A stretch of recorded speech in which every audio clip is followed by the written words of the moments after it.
قربانی نہ کریں. آپ نے فرمایا کہ وہ ہماری عیدگاہ ہے نا، اس کا ترک کرنا یہ گناہ کبیرہ ہے. لوگ کہتے ہیں اچھا چلو جب بات ہے پیسے ہوں گے صدقہ کر دیں گے.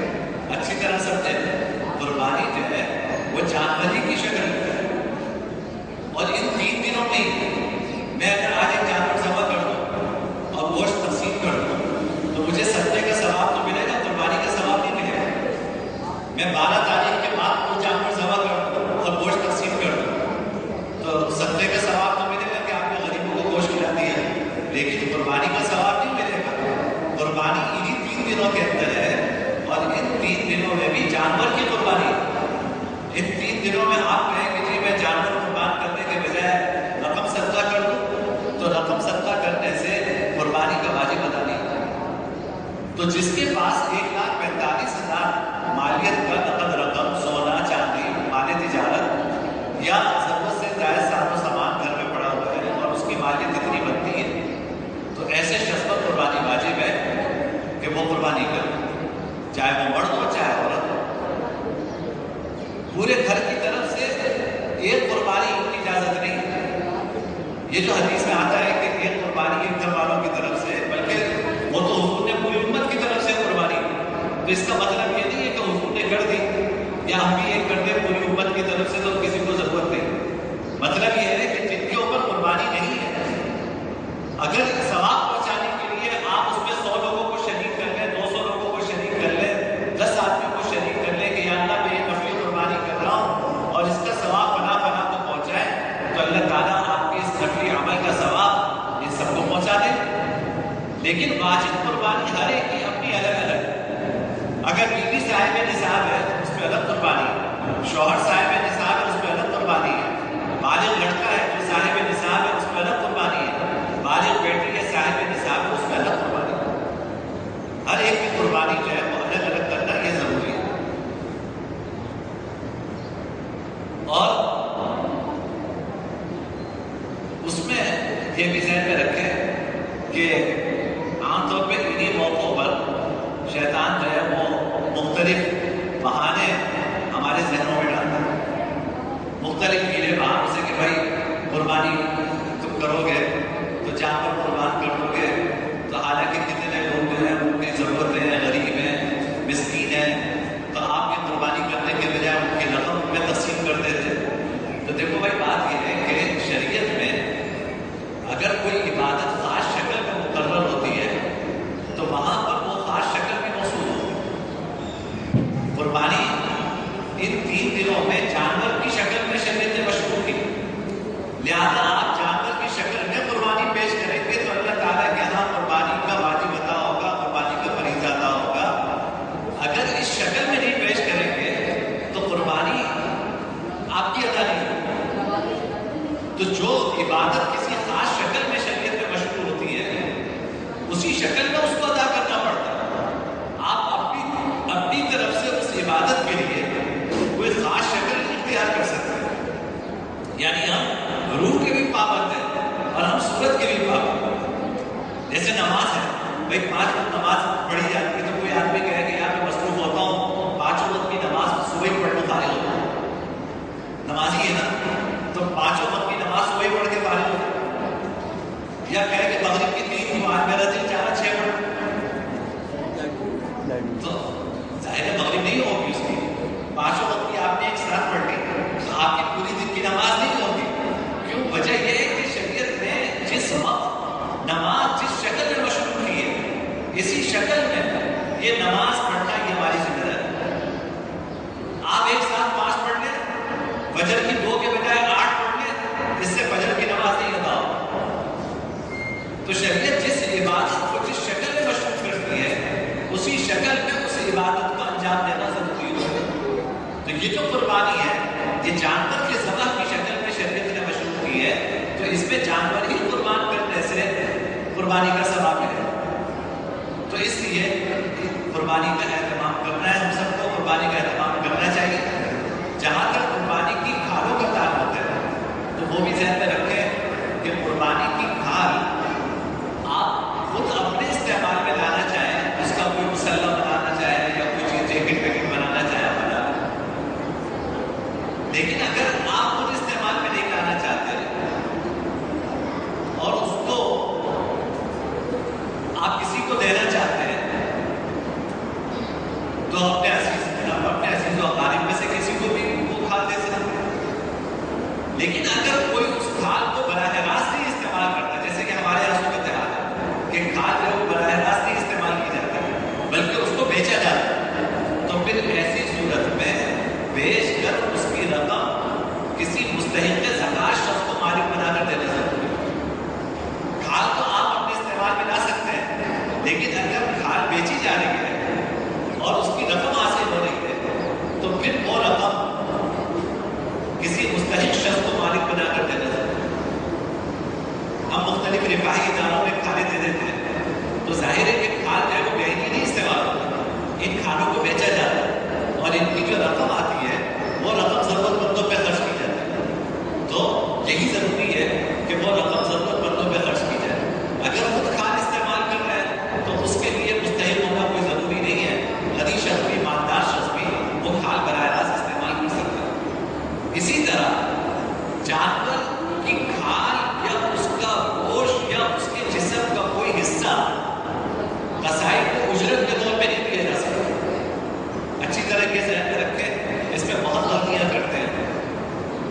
جانور کے گوشت کا کچھ حصہ طے ہو جاتا ہے کہ بھائی قصائی کو 10,000 روپے بھی دیں گے اور جانور کی فلاں چیز قصائی لے جائے، یہ بھی اس کی اجرت کا حصہ ہے. اگر آپ کہیں میں یہ نہیں دوں گا تو وہ کہتے ہیں کہ پھر تو میں 13,000 روپے لوں گا، پھر تو میں 15,000 روپے لوں گا. تو اس کا مطلب یہ ہے کہ آپ جانور کا کچھ حصہ اس کو اجرت کے طور پہ دے رہے ہیں. قربانی کے جانور کا کوئی حصہ یہاں تک کہ گلے کا ہار بھی کسی قصائی کو اجرت کے طور پہ نہیں دیا جا سکتا. آپ اس سے اجرت الگ دے کر اور اس کے بعد اگر اپنی طرف سے کوئی چیز ہدیے کے طور پر اس کو دینا چاہیں آپ دے دیں. اس کی اجرت کے طور پر چربی، اس کی اجرت کے طور پر گلے کا ہار، اس کی اجرت کے طور پہ پاؤں، یہ طے کرنا چاہتے ہیں. اس کی اجرت الگ سے طے کریں. اگر اپنی طرف سے آپ اس کو کوئی گفٹ کے طور پر کوئی گوشت دینا چاہیں تو دے دیں، کوئی حرج نہیں اس کے. اور جو گوشت ہے اس میں افضل یہ ہے کہ اس کے 3 حصے کیے ہیں. ایک حصہ انسان خود استعمال کرے، بہتر یہ کہ ایک حصہ عزیز و اقارب میں تقسیم کرے اور ایک حصہ غریبوں میں تقسیم کرے. تو یہ افضل ہے کہ قربانی کا جو گوشت ہے اس کے 3 حصے کرے. ایک حصہ اپنے استعمال میں لائے، ایک حصہ عزیز و اقارب میں تقسیم کرے اور ایک حصہ غریبوں میں تقسیم کرے. لیکن اگر کوئی شخص پورے ڈیفریزر بھر لے تو ناجائز ہے، یعنی سارا گوشت خود رکھ لے یا تھوڑا سا گوشت غریبوں میں تقسیم کر دے، بقیہ اپنی ضرورت کے لیے رکھ لے، تو یہ ناجائز نہیں ہے، حرام نہیں ہے. خدا نخواستہ گوشت حرام نہیں ہوگا، لیکن خلاف افضل کام ہے کہ بھائی افضل یہ تھا کہ ہم اس کو 3 حصوں میں تقسیم کرتے ہیں، غریبوں کو بھی دیتے ہیں، رشتے داروں میں بھی تقسیم کرتے ہیں اور اپنے استعمال میں بھی لے کر. یہ کچھ ضروری چیزیں تھیں جو قربانی کے حوالے سے مجھے ذکر کرنی تھی. کافی دیر لائٹ بھی نہیں، ذہن بھی نہیں رہا کہ کیا بیان کرنا ہے کیا نہیں کرنا. ساری بات ساری ترتیب جو ہے وہ آگے پیچھے ہو گئی. یہ ضروری بات ہے، میں نے آپ حضرات کے سامنے قربانی کے حوالے سے عرض کر دی ہے اور یہ بتا دی ہے کہ بھائی قربانی ہر شخص پر واجب ہے جو صاحب نصاب ہو. اور آج کل نصاب جو ہے وہ 1,45,000 روپے کے آس پاس. تو 1,45,000 روپے کے آس پاس نقد رقم ہو یا سونا ہو یا چاندی ہو یا مال تجارت ہو یا ضرورت سے زائد ساز و سامان ہو تو ایسے شخص پر قربانی واجب ہے. میرے پاس اتنا ہے تو اس پر واجب ہے، میری بیوی کے پاس اتنا ہے تو اس پر واجب ہے، بالغ لڑکے کے پاس اتنا ہے تو اس پر الگ واجب ہے، بالغ لڑکی کے پاس اتنا ہے تو اس پر الگ واجب ہے. اور بقیہ جتنی نفلی قربانی کرنا چاہیں آپ کر سکتے ہیں، اس میں کوئی عرض نہیں. اپنے مرحوم والد کے سارے ثواب کے لیے کر رہے ہیں، مرحوم والدہ کے سارے ثواب کے لیے کر رہے ہیں. حضور ہماری طرف سے قربانی کرتے ہیں، ہم حضور کے لیے قربانی کریں اور اس کا ثواب جناب نبی کریم صلی اللہ علیہ وسلم کو پہنچائے تو اللہ تعالیٰ اس کی برکت سے ہماری قربانی کو قبول فرما لے. تو اس کا بھی اہتمام کرنا چاہیے. لیکن پچھلے جمعے میں نے عرض کیا تھا کہ دیکھیں اس وقت جو حالات ہیں فلسطین میں، تو کوشش یہ کریں کہ اپنی واجب قربانی تو ادا کریں. نفلی قربانی جو ہر سال ہم کرتے تھے اپنے مرحومین کی طرف فلسطین کے جہاد میں خرچ کریں، کسی بھی جگہ خرچ کریں، فلسطین میں قربانی بہت مشکل ہے، فلسطین کے جہاد میں آپ وہ رقم خرچ کریں اور یہ نیت کر لیں کہ یا اللہ میں ہر سال اپنے والد کی طرف سے قربانی کیا کرتا تھا، تو اس سال آپ کے بندوں کی ضرورت ہے، جہاد چل رہا ہے، تو میں یہ رقم فلسطین کے جہاد میں بھیج رہا ہوں، یا اللہ اس کا ثواب میرے والد کو پہنچا۔